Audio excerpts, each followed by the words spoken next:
হরে কৃষ্ণ। আমার সকল সনাতনী ভাই বোনদের চরণে কোটি কোটি প্রণাম। আজকে আপনাদের আমি বলবো যে মহাভারতের যুদ্ধ যে হয়েছিল, এতগুলো সৈন্যের জন্য কে রান্না করত, কে পরিবেশন করত, এবং কোনোদিন একটা সৈন্যরও খাবার কম পড়েনি এবং কোনো একটা দানাও কোনোদিন অপচয় হয়নি। অর্থাৎ যুদ্ধ চলাকালীন কেউ বলতে পারে না যে কত সৈন্য আজকে মারা যাবে বা কত সৈন্যর জন্য ভোজন তৈরি করতে হবে। সেই জামানা করে হিসাব করে দেখলে যে 18 অক্ষৌহিনী সেনা ছিল সে যুদ্ধের মধ্যে। এই 18 অক্ষৌহিনী এখনকার হিসাবে যদি দেখতে যান আপনি 40-50 লক্ষ ফৌজ ছিল, একটা নর্মাল হিসাব করেও। তো সেখানে যে ঘটনাটা হলো আমি আপনাকে একদম শুরু থেকে বলবো। এই যুদ্ধ শেষ হয়ে গেল, মহারাজ যুধিষ্ঠির যখন রাজা হলেন, সিংহাসনে বসলেন।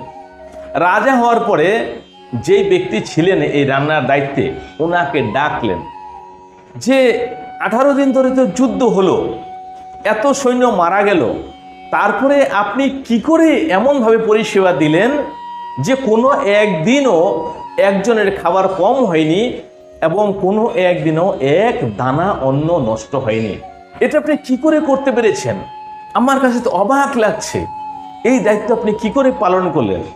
সেই রাজা ছিল এক রাজ্যের, দক্ষিণ ভারতের কর্ণাটক রাজ্যের উডুপি বলে একটা জায়গা আছে, সেই উডুপি রাজ্যের রাজা। উনি একটু অন্যরকম ছিল। লোকে তো বাড়ির মধ্যে রান্না করলেও কারো কম পড়ে যায়, কোনোদিন বেশি হয়ে যায়। যদি আমি যুদ্ধে কারো পক্ষেই বা যোগদান করি, তাহলে তো সে আমার সৈন্য মারা যাবে। অর্থাৎ সৈন্য মারা যাবে মানে কেউ পিতৃ হারাবে, কেউ স্বামী হারাবে, কেউ পুত্র হারাবে। কিন্তু এই যুদ্ধের মধ্যে আমি যোগদান না দিই, তাহলেও তো একটা কলঙ্ক লাগবে, অর্থাৎ যোগদান করতে হবে। এই চিন্তা করে উনি হস্তিনাপুর গেলেন, পাণ্ডবদের সাথে দেখা করলেন, কৌরবদের সাথে দেখা করলেন।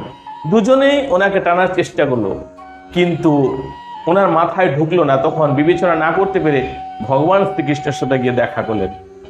ভগবান শ্রীকৃষ্ণের কাছে গিয়ে উনি খুব প্রেম ভরে ভক্তি করলেন এবং খুব সুন্দর ব্যবহার করলেন।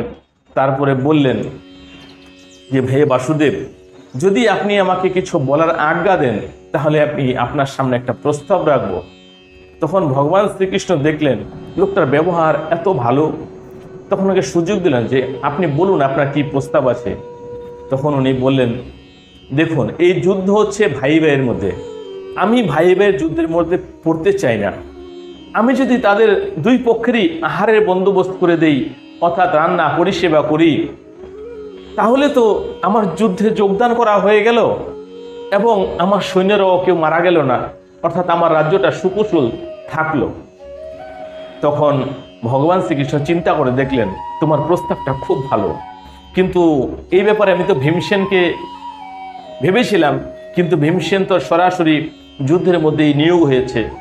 তাহলে তুমি এই কাজের দায়িত্বটা নাও।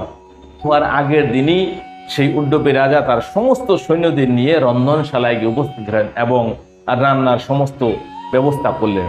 প্রথম দিন যুদ্ধ হচ্ছে, অর্থাৎ 40-50 লক্ষ লোকে যুদ্ধ করবে, তাহলে ওনার রান্না 40-50 লক্ষ লোকেরই করতে হবে, একটা আনুমানিক।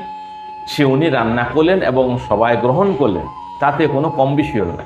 কিন্তু ঘটনা হচ্ছে পরের দিন যুদ্ধের মধ্যে কত লোক মারা যাবে, কত লোক বাঁচবে, তাহলে খাবারটা সে কি পরিমাণ রান্না করবে। কিন্তু এর মধ্যে মজার কথা হচ্ছে ভগবান শ্রীকৃষ্ণও রাতে বেলায় ভোজন করতেন, কিন্তু খুব সামান্য পরিমাণে। যেহেতু রান্নার দায়িত্ব উডুপি রাজার কাছে ছিল, সেই জন্য ভগবান শ্রীকৃষ্ণেরও দায়িত্ব ওনার উপরেই ছিল, ওনাকেও উনি রান্না করে খাওয়াবেন। কিন্তু ভগবান শ্রীকৃষ্ণ যেহেতু রাতে বেলায় খুব সামান্য পরিমাণ ভোজন করেন, উনি রাতে বেলায় কিছু সিদ্ধ বাদাম নিতেন। তো উনি সিদ্ধ বাদাম নিয়ে ভগবান শ্রীকৃষ্ণের সামনে রেখে আসতেন। তো ভগবান শ্রীকৃষ্ণ সামান্য কিছু নিয়ে আবার ওর জন্য রেখে দিতেন। সেই উডুপি রাজা ভগবান শ্রীকৃষ্ণের যে বেঁচে থাকা বাদামগুলি উনি নিয়ে আসতেন এবং সেখানে বসে বসে গুনে দেখতেন যে আজকে ভগবান শ্রীকৃষ্ণ কতগুলো বাদাম গ্রহণ করেছেন। যত পিস বাদাম উনি গ্রহণ করেছেন বা যত সংখ্যক, ঠিক তত হাজার লোকের রান্না উনি কমিয়ে দিতেন সেই দিনকে। অর্থাৎ ওই হিসাবে উনি বুঝে যেতেন, তার মানে কালকে ভগবান শ্রীকৃষ্ণের হাতে এতগুলো লোক বা এতগুলো সৈন্য বধ হবেন, সেই জন্য উনি এতগুলি বাদাম গ্রহণ করেছেন। এই করে যুদ্ধ চলো 18 দিন, এবং এই 18 দিনে কারো জন্য কোনো আহার কম পড়েনি এবং একদানা খাবারও বাঁচেনি। এবার দেখুন, যুধিষ্ঠির মহারাজ যখন এই কথা শুনলেন তখন ওনার চোখ দিয়ে এমনিতে জল গড়িয়ে পড়ছে যে এতে তো আমি দেখছি পাণ্ডবদের কোনো কৃতিত্ব নেই, সবকিছু ভগবান শ্রীকৃষ্ণ করেছেন, ভগবান বাসুদেবী করেছেন।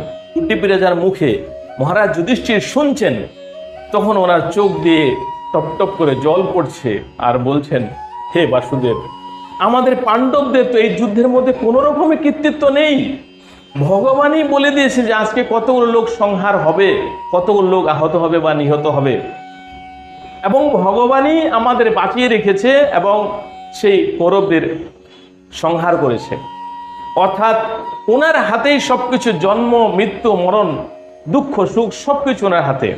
তখন মহারাজ যুধিষ্ঠির জি সেই উড্ডীপী রাজাকেও যথেষ্ট সম্মান প্রদর্শন করলেন যে আপনি নিরপেক্ষ ভাবে এই যুদ্ধের মধ্যে সামিল হয়েছেন এবং আপনার সৈন্যদের মধ্যে একটা সৈন্য মারা যায়নি, অর্থাৎ কেউ পিতৃহারা, কেউ পুত্রহারা, কেউ সন্তানহারা, কেউ স্বামীহারা হয়নি।